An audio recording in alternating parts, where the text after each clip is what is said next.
Nous étions restés, si je ne me trompe, sur cette pensée que le monde gréco-romain était dans l'attente de quelque chose.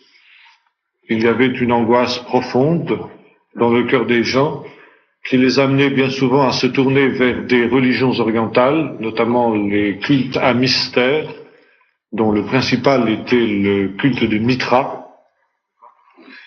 Et ces cultes, non? Oui, il y avait toutes sortes de religions à mystère. C'était une espèce d'identification. C'était le vieux mythe qu'on trouve, par exemple, avec Adonis et avec Dumuzi Tammuz dans la mythologie phénicienne, etc. Du Baal cananéen, un petit peu aussi, oui, le Dieu qui meurt et qui ressuscite. Alors évidemment, on a voulu y voir une préfiguration de Jésus. En fait, cette théorie est à peu près abandonnée aujourd'hui, même par ceux qui sont les plus hostiles à la foi chrétienne, parce que lisons l'Évangile à une dimension historique que le mythe du Dieu qui meurt et qui ressuscite n'avait pas. Conséquent, l'identification est tout à fait rejetée aujourd'hui. Bon, mais ce qui est intéressant, n'est-ce pas, c'est de voir, n'est-ce pas, cette aspiration vers quelque chose. Alors il y avait déjà à cette époque-là un prosélytisme juif très important. D'une part parce que les Juifs étaient dispersés, nous l'avons vu, déjà dans le monde méditerranéen depuis l'exil de Babylone pratiquement, et ça avait conduit, n'est-ce pas, un certain nombre de Juifs à missionner, à faire des prosélytes, et nous avons vu le rôle qu'avait joué dans cette mission la traduction grecque de la Bible, dite traduction des Septante. Cette traduction avait été le support de l'évangélisation juive, puis ensuite deviendra le support de l'évangélisation chrétienne dans le monde gréco-romain, de langue grecque par conséquent. Et sur la question justement de la mission juive, peut-être faut-il dire un mot, nous lisons par exemple dans le livre des Actes, tout à fait au commencement de l'Église, qu'il y avait à Jérusalem beaucoup de gens qui étaient venus du monde entier, qui étaient des Juifs et des prosélytes. Nous trouvons aussi souvent cette expression dans le livre des Actes, les craignants Dieu. Ça ne veut pas dire que c'est des gens qui sont particulièrement attachés au Seigneur, ça veut dire qu'il s'agit de non-juifs qui ont été touchés par ce qu'on pourrait appeler la mission juive, mais qui ne sont pas prêts à accepter le joug de la Torah, comme on disait alors, avec toutes ses implications, et notamment la circoncision, qui évidemment faisait reculer plus d'un. Si bien que le judaïsme avait établi un certain nombre de catégories différentes. D'une part, il y avait les juifs de naissance, l'apôtre Paul, qui étaient donc de plein droit membres de la communauté d'Israël. Il y avait ensuite les prosélytes, c'est-à-dire ceux qui, venant des nations, avaient accepté la foi juive avec toutes ses implications, y compris le joug des mitzvot et la circoncision. Et puis ensuite, alors ceux-là étaient considérés pleinement comme participants à la communauté d'Israël. Par exemple, il y a des rabbins célèbres qui étaient des prosélytes, qui n'étaient pas d'origine juive par conséquent, qui sont des convertis au judaïsme et qui sont devenus de très très grands rabbins qui ont fait autorité à l'époque du Talmud. Et puis enfin, il y a les craignants Dieu, c'est-à-dire des gens qui sont, qu'on appelle aussi d'ailleurs parfois les prosélytes de la porte. Ça veut dire qu'ils restent à la porte, mais qui n'entrent pas pleinement dans la communauté d'Israël. Alors ce sont des gens qui acceptent la foi au Dieu unique et qui acceptent un minimum de pratiques juives, par exemple se détourner des idoles, avec tout ce que ça implique, y compris l'abstention des viandes sacrifiées aux idoles.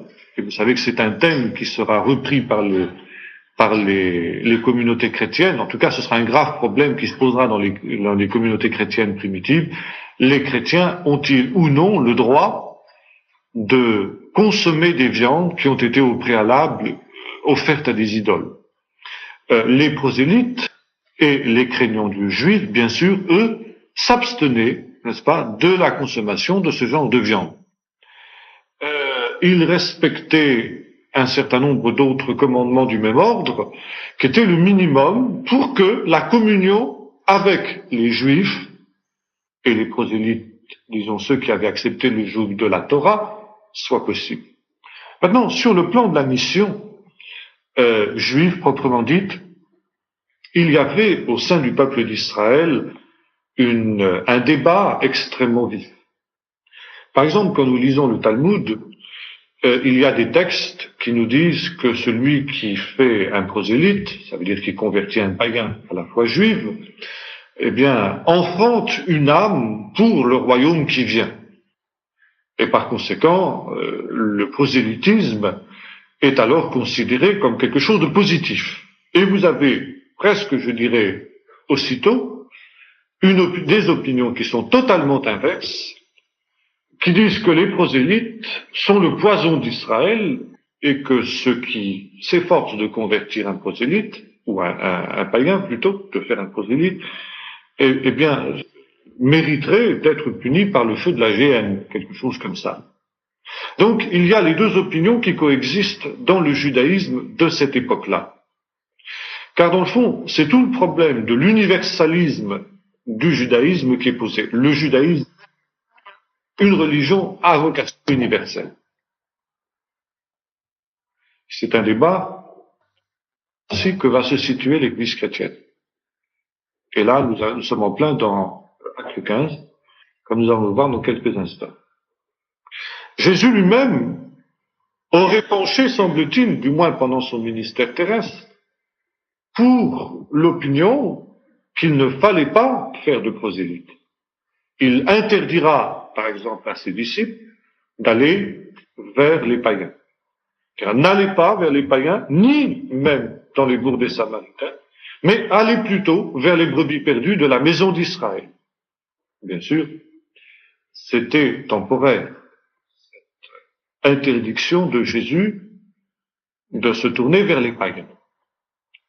Car dans d'autres passages, lui-même annoncera qu'un jour les païens se tourneront vers Jésus, se tourneront vers lui. Par exemple, quand il parle, vous vous souvenez de la reine de Saba qui vient des extrémités de la terre pour entendre la gloire de Salomon, ou des Ninivites qui ont cru à la prédication de Jonas, de Tyr et de Sidon qui croiraient si les miracles qui avaient été faits à Capernaum, à Chorazim et à Bethsaïda étaient accomplis au milieu d'elles.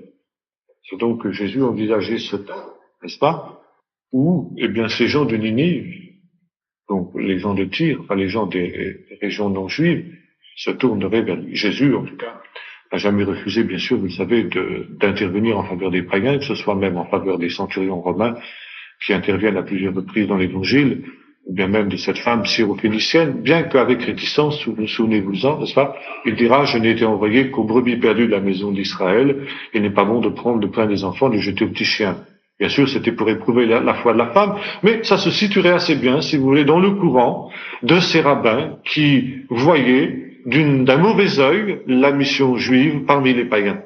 Il y a aussi un autre texte qui va dans ce sens-là, c'est lorsque Jésus dit aux pharisiens, vous courez la terre et la mer pour faire un prosélyte, et quand vous l'avez fait, vous en faites un fils de la géhenne 10 fois plus que vous. On trouve des propos un peu semblables dans le Talmud, dans la bouche de certains rabbins qui s'opposent justement à la mission. D'un autre côté, il y a évidemment dans le judaïsme des gens qui sont tout à fait favorables à la mission, et c'est plus particulièrement vrai pour les juifs de langue grecque, les juifs de la diaspora. Les juifs de la diaspora sont beaucoup plus ouverts. Par exemple, on trouve à Alexandrie, c'est pas un grand centre missionnaire, si j'ose dire, du monde juif de cette époque-là, en particulier, n'est-ce pas, il y a un homme qui fait autorité, c'est Philon d'Alexandrie. Philon, qui est un juif, mais qui essaye de faire une espèce de synthèse, si vous le voulez, entre le judaïsme et puis la philosophie grecque classique, celle de Platon en particulier, qu'on appelle justement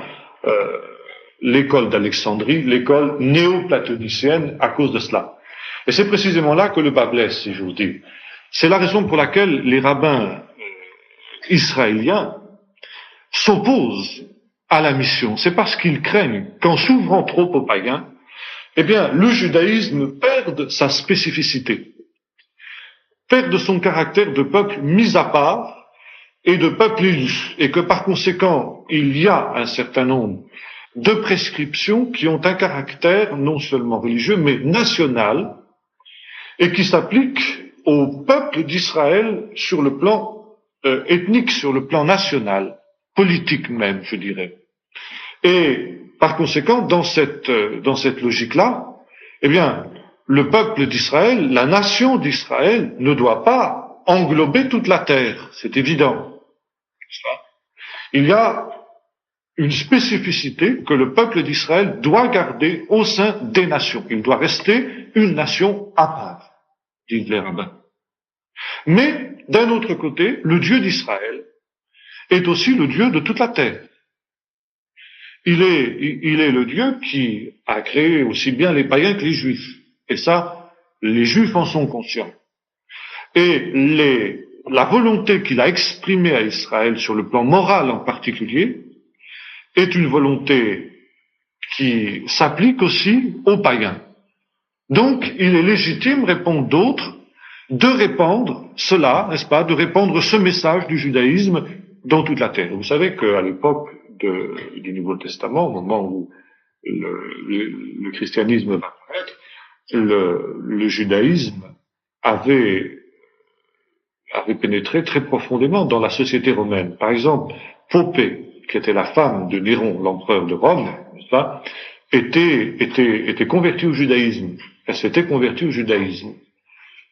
C'était relativement fréquent dans les classes aisées de Rome, n'est-ce pas, que surtout les femmes de distinction, puisque pour les femmes, bien sûr, il n'y avait pas le problème de la circoncision qui jouait, donc c'était plus facile, n'est-ce pas, mais comment est-ce qu'on appelait ça, les femmes de la haute société romaine, si vous voulez, la cour, etc., beaucoup d'entre elles étaient converties au judaïsme, plus ou moins secrètement d'ailleurs. Popée n'en faisait évidemment pas trop étalage. Bon. Alors, les rabbins avaient trouvé un compromis. Ce compromis, c'est ce qu'on appelait les lois noachiques.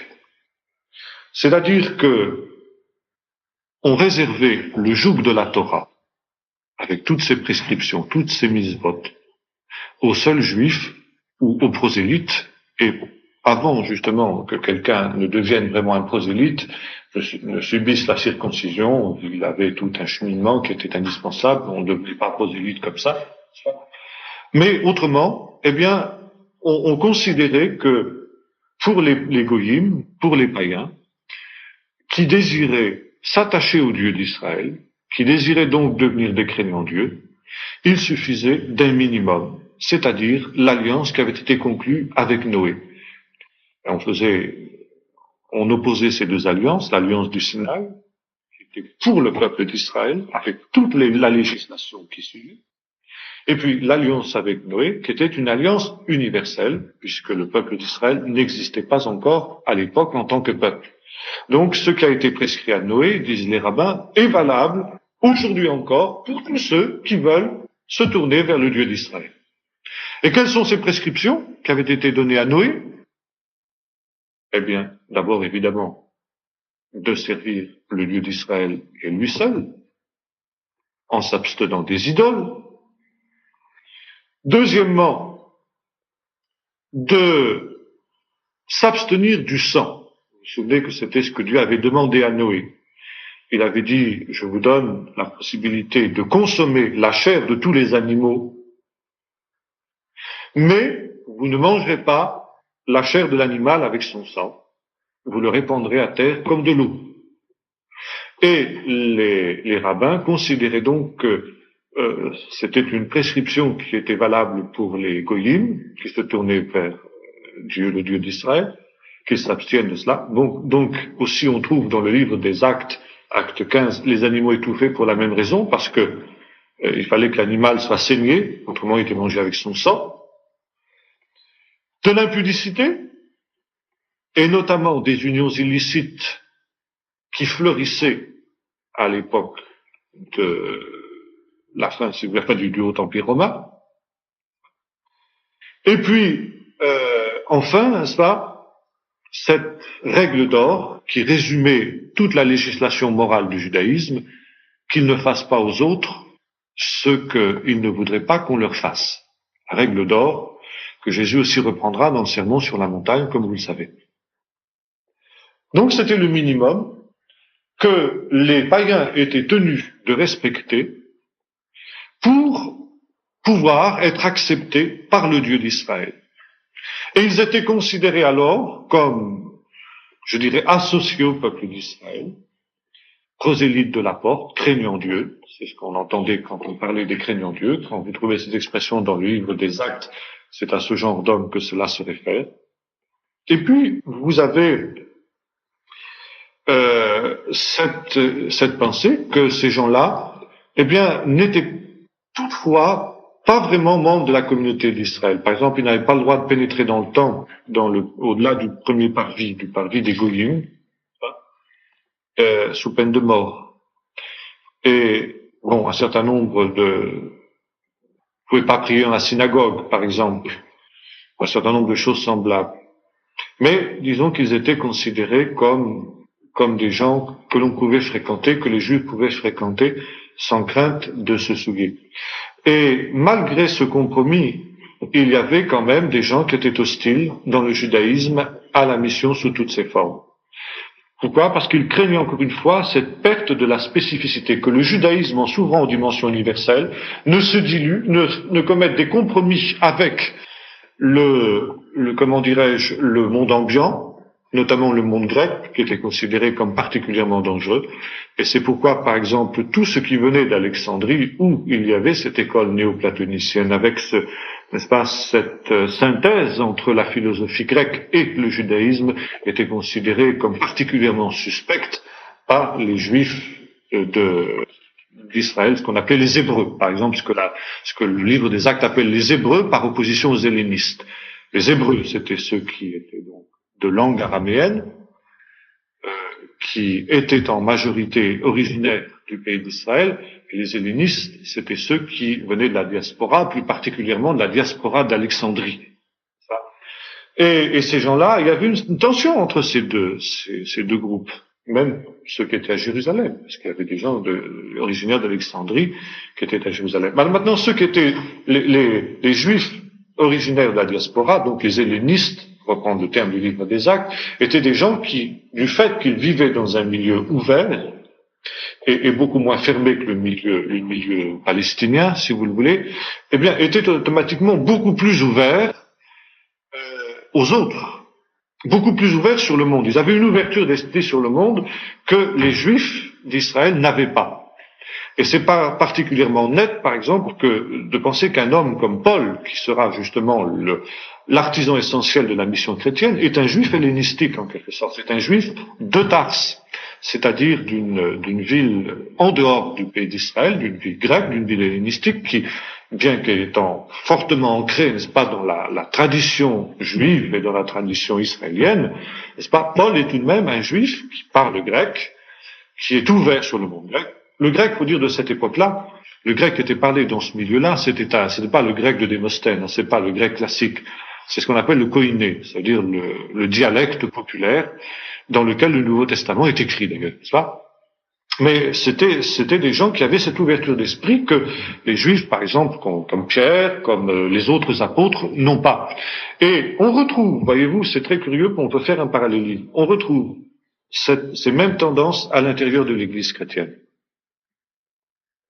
Vous savez qu'il va y avoir des tensions très vives dans l'Église de Jérusalem entre les Hébreux et les hellénistes, entre les femmes, les veuves des Hébreux et les veuves des hellénistes, les veuves des hellénistes étant négligées. Mais le malaise est plus profond. Ça, si vous voulez, c'est la goutte qui fait déborder le vase, cette histoire des veuves des hellénistes. En fait, il y a une difficulté d'harmonisation entre ces deux tendances, parce que ce sont deux cultures différentes, et ce sont deux approches différentes,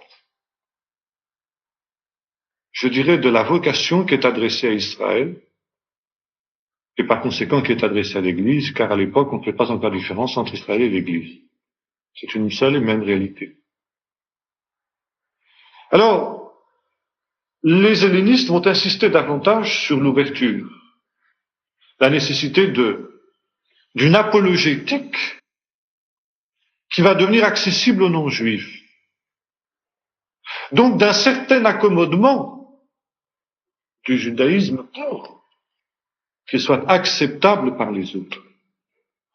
Les Hébreux, eux, vont insister davantage sur la spécificité de la tradition d'Israël, de la vocation d'Israël, et ils auront plutôt tendance à durcir les angles, tandis que les hellénistes, ils auront plutôt tendance à les arrondir. Et c'est ainsi que précisément pour trouver un modus vivendi, pour permettre justement la coexistence de ces deux tendances dans l'Église, les apôtres vont établir les sectes. Qui sont les sectes? Ce sont des hellénistes. Ils portent tous des noms grecs, d'ailleurs. Stéphanos, Philippos, etc. Donc, un ou deux, je crois. Non, ils ont tous des noms grecs, je pense. Oui. Et ce sont des gens, n'est-ce pas, qui, en quelque sorte, vont être associés aux décisions importantes qui seront prises dans le cadre de l'Église et qui représenteront, si j'ose dire, la sensibilité hellénistique qui avait été quelque peu négligée dans l'Église de Jérusalem, étant donné que les apôtres étaient tous des Hébreux, au sens des actes, au sens que le livre des Actes donne à ce mot-là. Or, il est bien clair, quand on lit le chapitre 2 du livre des Actes, qu'une fraction importante de l'Église de Jérusalem était composée de gens originaires de la diaspora, donc de juifs hellénistiques. Par exemple, les questions de tous ces gens qui étaient venus du monde entier, crétois, arabes, du pont, de la Cappadoce, enfin bref, toute la liste des peuples qui sont donnés dans le livre des Actes, qui n'étaient pas des goyim, c'était pas des païens, c'était des juifs hellénistiques. Donc étaient associés d'une certaine manière avec la tradition d'Israël. Par conséquent, c'est parmi eux que se réfugient les premiers chrétiens, et d'ailleurs ils sont plus ouverts à la foi chrétienne dans un premier temps, et par conséquent une partie importante de l'Église est composée de ces gens-là. Et alors ça permet, dans un deuxième temps, au contraire, il va y avoir une ouverture vers le peuple de Jérusalem, c'est-à-dire vers les Hébreux, notamment vers les pharisiens et les sacrificateurs, c'est-à-dire les sadducéens.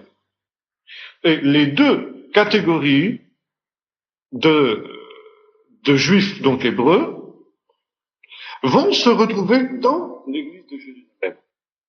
Donc ça va être à peu près 50-50. La coexistence entre les deux tendances, encore une fois, va poser certains problèmes. Alors, il ne faut pas idéaliser l'église primitive, l'église de Jérusalem. Les sommaires de Luc nous la présentent sous un jour idéal qu'elle était. C'est vrai. La multitude des disciples n'était qu'un seul cœur et qu'une seule âme, etc. Bon, bien. Connaissons ces textes, et c'est vrai que c'était cela. Mais ça n'excluait pas qu'il y avait tout de même un certain nombre de fausses notes. Il y avait Ananias et Saphira. Il y avait justement cette coexistence difficile entre ces deux tendances. Et il y a eu des tensions, et pour que la multitude des disciples soit un seul cœur et une seule âme, il a fallu que, on surmonte ces tensions. Il a fallu qu'il y ait un effort qui soit fait pour trouver un terrain d'entente.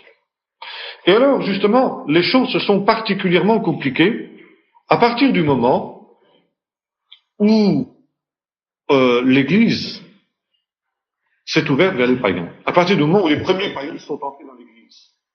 C'est-à-dire avec la conversion de Corneille. Car le problème s'est posé justement de ces païens-là. En fait, il n'y avait pas eu de mission encore jusqu'alors dans le sens chrétien du terme. Il y avait la mission juive, dont nous parlions tout à l'heure, qui était extrêmement controversée dans les milieux juifs eux-mêmes, à cause de la crainte, encore une fois, de la perte de cette spécificité du peuple juif. Mais les chrétiens n'avaient pas encore missionné vers les païens. Et lorsque cela se fait, bon, il y a une certaine tension dans l'Église. Quand Pierre explique sa conduite, vous savez, ça chauffe, l'Église de Jérusalem. Et puis ensuite, bon, c'est accepté. Pourquoi? Parce que c'est un petit nombre de païens. Mais les choses vont changer à partir du moment où les païens vont se convertir en grand nombre. Et au moment particulier du réveil d'Antioche, qui suit quelques années plus tard. Et dans lequel, d'ailleurs, l'apôtre Paul, Saul de Tarse, prend avec Barnabas une place et un rôle particulièrement important. Barnabas aussi était un homme de la diaspora, c'était un juif hellénistique, il était originaire de Chypre. Alors ce sont des hommes qui avaient cet esprit d'ouverture. Les autres l'ont moins. Jacques, Pierre, les autres, c'est parce qu'ils sont à Jérusalem, ont moins cet esprit d'ouverture. Et le Seigneur a des difficultés avec Pierre pour lui faire admettre que des païens puissent entrer dans l'Église, à cause de sa culture, tout simplement, à cause de son background. Et lorsque ces gens-là se convertissent en masse, qu'est-ce qu'on va en faire? Et ceux qui sont d'origine pharisienne, parmi les Hébreux, disent, il faut les circoncire, il n'y a pas de problème. Sinon, on va se trouver dans une situation impossible. Et cette situation, c'est que l'Église va perdre son caractère juif. L'Église ne sera plus, je dirais, branchée sur Israël. Elle va perdre ses racines juives. Et d'une certaine manière, ils avaient bien vu. C'est ce qui se produira au bout de plusieurs siècles. Mais répondent les autres, attention, si on circoncis les païens, alors l'évangile n'a plus de vocation universaliste. L'évangile va se trouver circonscrit au sein du judaïsme. Alors que choisir? Le débat était terrible. Il engageait tout l'avenir. Et d'un côté comme de l'autre, on ne manquait pas d'arguments. C'était le même débat qu'il y avait au sein du judaïsme à cette époque-là. Le même, exactement. On retrouve le parallèle. Faut-il insister sur la spécificité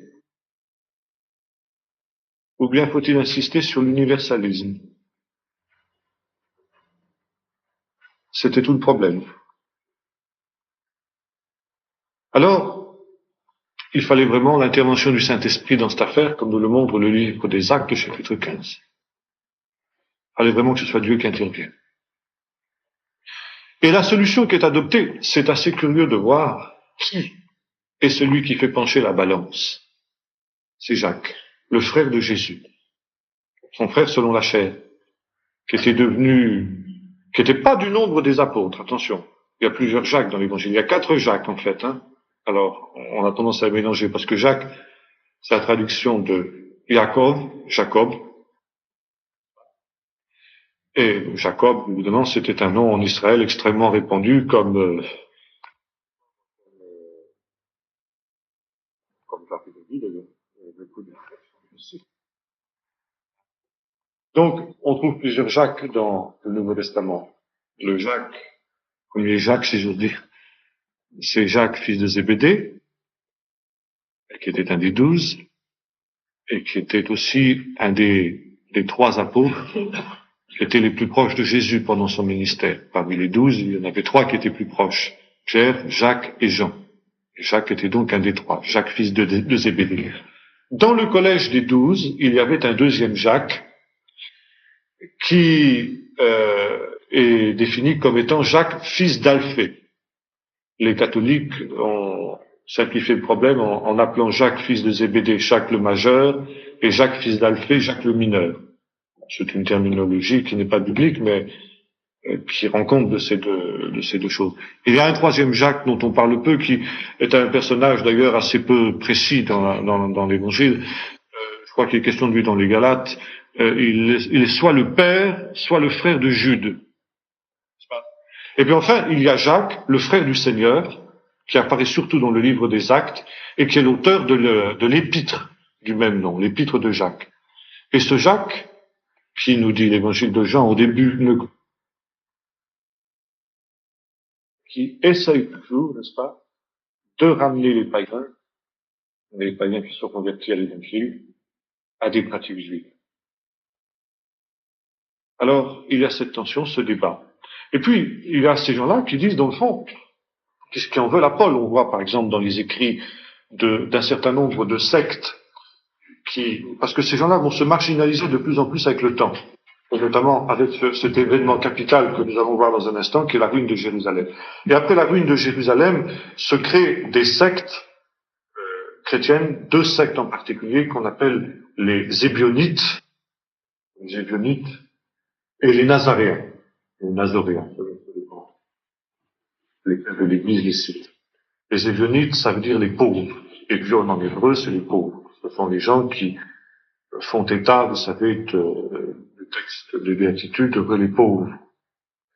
Et ils accuseront, par exemple, l'Église du début du IIe siècle, qui a suivi à peu près, disons, la fin du 1er siècle, mais surtout du début du IIe siècle, d'avoir abandonné cette simplicité primitive qui est celle de l'Évangile.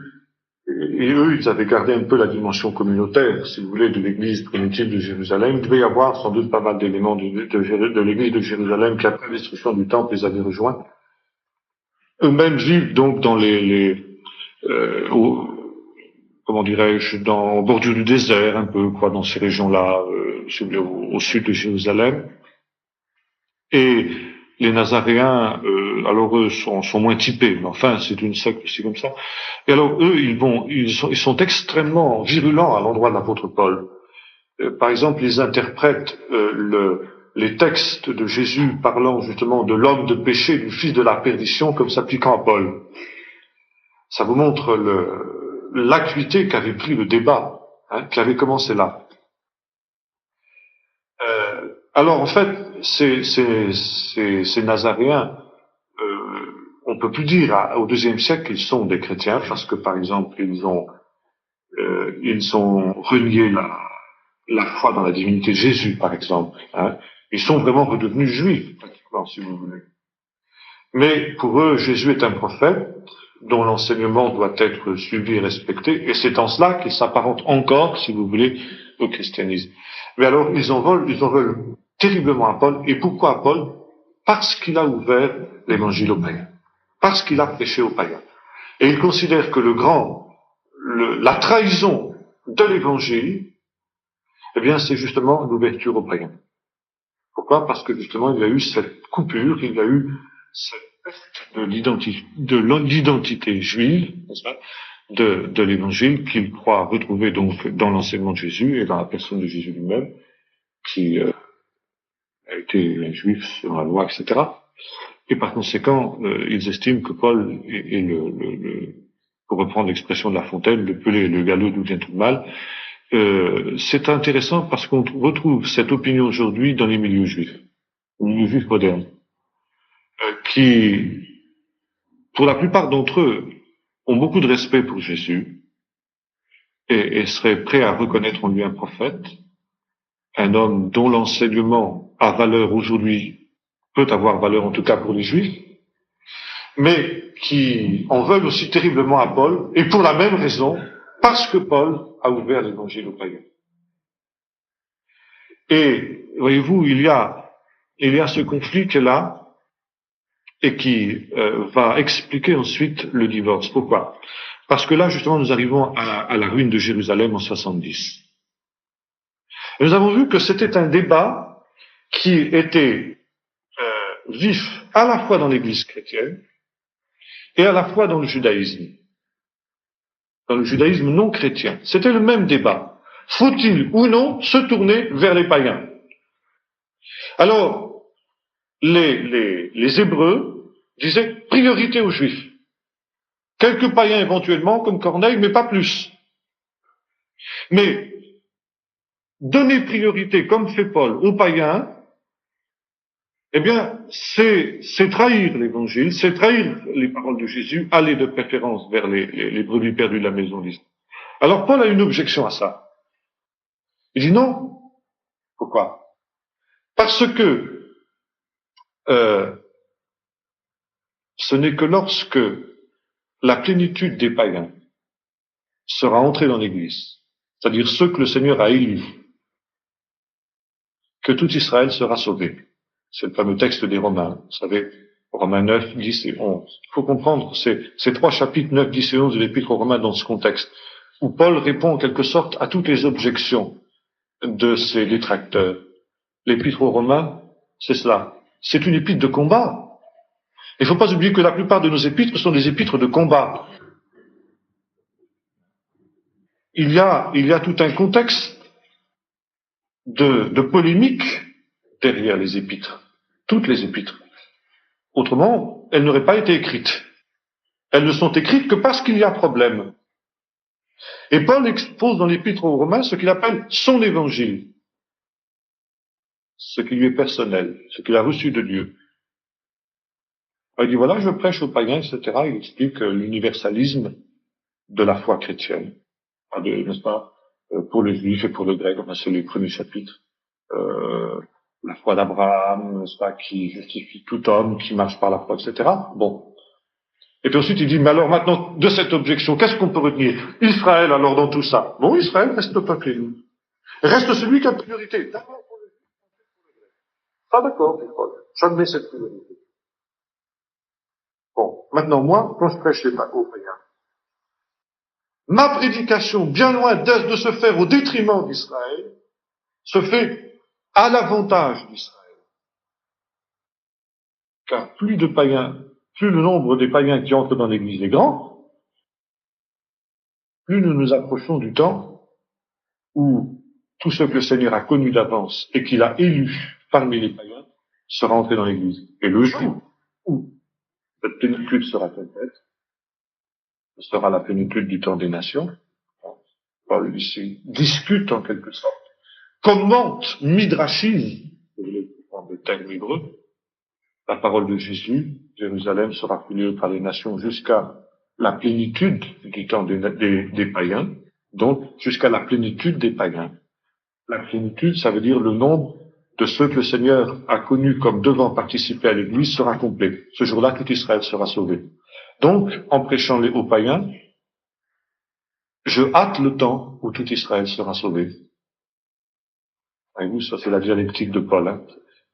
Paul n'est pas toujours facile à suivre dans ses raisonnements parce qu'il a cet esprit de dialectique qui est celui des rabbins. Mais c'est ça qu'il veut dire. Alors vient la destruction de Jérusalem là-dessus. Et ça c'est une terrible catastrophe. Pour l'Église et pour le judaïsme. Pour le judaïsme d'abord, mais aussi pour l'Église. Et ça, je crois qu'on ne le comprend pas suffisamment. Le tournant que c'est l'histoire de l'Église primitive. Pour Israël, alors là, le débat est clos. Ouverture, ou bien au contraire, fidélité. Là, il n'y a pas de problème. Si Israël veut survivre, après la catastrophe, il faut qu'il se referme sur lui-même. C'est la fin de la mission juive.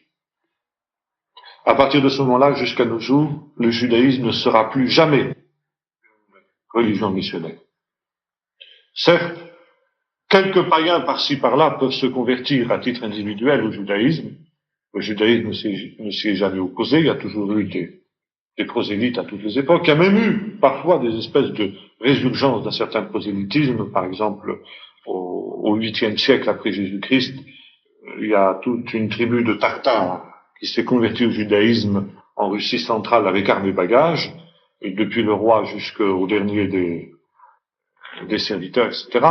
Mais enfin, ce sont des exemples isolés. Dans l'ensemble, le judaïsme cesse, à partir de ce moment-là, d'être missionnaire, et il le fait parce que pour lui, c'est une question de vie ou de mort. Il ne peut plus se permettre de s'ouvrir au monde extérieur, sinon il va être absorbé par ce monde-là, et il insiste sur sa spécificité. La conséquence de la destruction de l'église de Jérusalem pour le christianisme est diamétralement opposée. Je dirais que c'est la grande explosion qui bouleverse l'Église et qui la catapulte, si j'ose dire, jusqu'aux extrémités de la terre. Déjà, bien sûr, le mouvement a été commencé avec Paul. Mais, comme nous l'avons vu, Paul avait gardé, n'est-ce pas, ce lien étroit avec le judaïsme, avec Israël, avec l'église de Jérusalem, qui était l'église mère, qui était l'église de référence, l'église des apôtres, en particulier. Il avait pris bien soin qu'il n'y ait pas de rupture, qu'il n'y ait pas de coupure. Nous avons vu qu'il y avait eu une coexistence difficile, mais cette coexistence, elle avait existé quand même.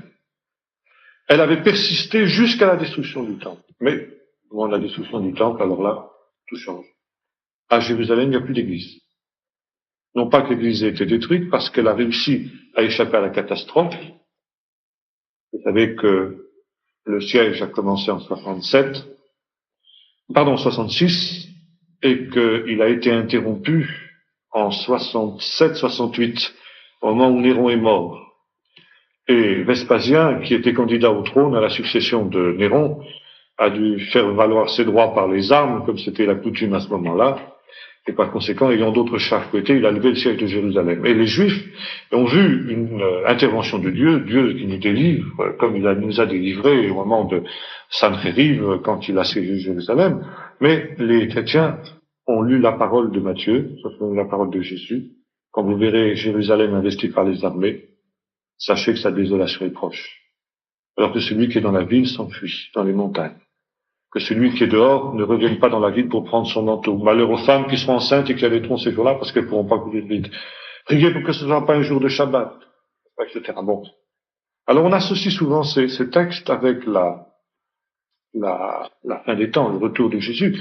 Mais pour les chrétiens, c'était quelque chose de très présent. C'était quelque chose qui les concernait, c'était quelque chose pour leur temps, et ils l'avaient pris comme tel. Et quand ils ont vu Jérusalem investie par les armées, ils n'ont pas dit comme les autres Juifs, ah, attention, le Messie est à la porte. Jésus l'avait mis en garde contre cela. Il dit, quand on vous dira le Messie est ici, il est là, ne le croyez pas. C'est ce qu'on disait à ce moment-là, le Messie va venir. Jésus, Dieu ne permettra pas que Jérusalem, la ville sainte, soit détruite. Donc, même si nous voyons les Romains aux portes du temple, eh bien, il n'y a pas à s'en faire. Parce qu'au dernier moment, Dieu enverra le Messie pour délivrer Israël. Jésus dit non, ça c'est une fausse idée. À partir du moment où vous verrez des camps romains autour de Jérusalem, alors sachez que c'est la ruine de Jérusalem qui est imminente. Alors, enfuyez-vous par tous les moyens. Et priez pour que Dieu permette que vous soyez sauvés. Si ces jours n'étaient abrégés, dit Jésus, personne ne serait sauvé. Mais à cause des élus et à cause des chrétiens juifs qui sont dans la ville de Jérusalem, ils seront abrégés. Et de fait, la mort de Néron, en fin 67, a été un acte de Dieu qui a abrégé les jours du siège à cause des élus. Et les élus ont su comprendre l'événement et se sont enfuis. Ils se sont enfuis à Pella, en Transjordanie. Et en effet, quand Vespasien a pris le pouvoir à Rome, il a envoyé son fils Titus renouveler le siège, et cette fois-ci, ça a été irrémédiable. Ce seront des jours de vengeance pour l'accomplissement de tout ce qui est écrit, dit Jésus. Ils tomberont sous le tranchant de l'épée, etc. Ce seront des jours comme il n'y en a jamais eu et comme il n'y en aura jamais. Et le siège de Jérusalem, tel que Joseph nous le rappelle, a été quelque chose de particulièrement atroce, particulièrement horrible. Lorsque Jérusalem a été rasée, les Romains ont installé sur l'emplacement de la ville un camp de la 10e Légion, avec interdiction à tous les Juifs, y compris les Juifs chrétiens bien sûr, d'y revenir. Donc l'église de Jérusalem n'existait plus à Jérusalem, en tout cas. Les membres de l'église de Jérusalem étaient toujours vivants, grâce à Dieu, ils avaient échappé au massacre, mais ils n'étaient plus à Jérusalem. Ils ont suivi le mouvement de la dispersion. Ils sont dispersés à droite ou à gauche. N'est-ce pas? Alors, eh bien, l'église n'a plus eu de référence à partir de ce moment-là. N'a plus eu de référence par rapport à ses racines. Et comme il y avait ce mouvement du côté du judaïsme de se refermer sur lui-même, de se plier sur lui-même, jusqu'alors, le judaïsme avait toléré en son sein des tendances nombreuses. C'était une société pluraliste. On a parlé des hellénistes tout à l'heure. Il y avait des débats très âpres, mais chaque tendance était tolérée. Vous connaissez tous les pharisiens, les sadducéens, pour ajouter les esséniens, les zélotes, etc. Les chrétiens. Les chrétiens étaient tolérés, dans certaines limites. Par exemple, dans les textes du Talmud les plus anciens, vous n'avez jamais un mot de condamnation sur les chrétiens. Jamais. Vous avez même des textes comme ceux de Joseph qui rappellent que un homme comme Jacques, chef de l'église de Jérusalem, était respecté, y compris par ses adversaires. Les pharisiens n'étaient pas adversaires des chrétiens, par ailleurs, c'était les sadducéens. Mais, par exemple, on voit l'attitude de Gamaliel, qui était une attitude plutôt bienveillante. Les pharisiens n'étaient pas hostiles à la foi chrétienne. Mais, après la destruction du temple, la situation est tellement grave qu'on ne peut plus accepter des tendances. Il faut une unification, il faut une centralisation des choses. Quelques rabbins échappent au massacre et se réfugient à Yavne, au sud de l'actuelle Tel Aviv, au nord de l'actuelle Tel Aviv, pardon. Et là, eh bien, ils imposent une unification. Comme on a dit la dernière fois, ils mettent pas la Bible orale, et puis ils éliminent toutes les autres tendances. Plus question d'Esséniens, plus question de Sadducéens, plus question de Zélotes, bien entendu, qui étaient tous morts. Il reste plus que les pharisiens. Sa doctrine pharisienne qui devient la norme. Donc plus question de chrétiens non plus.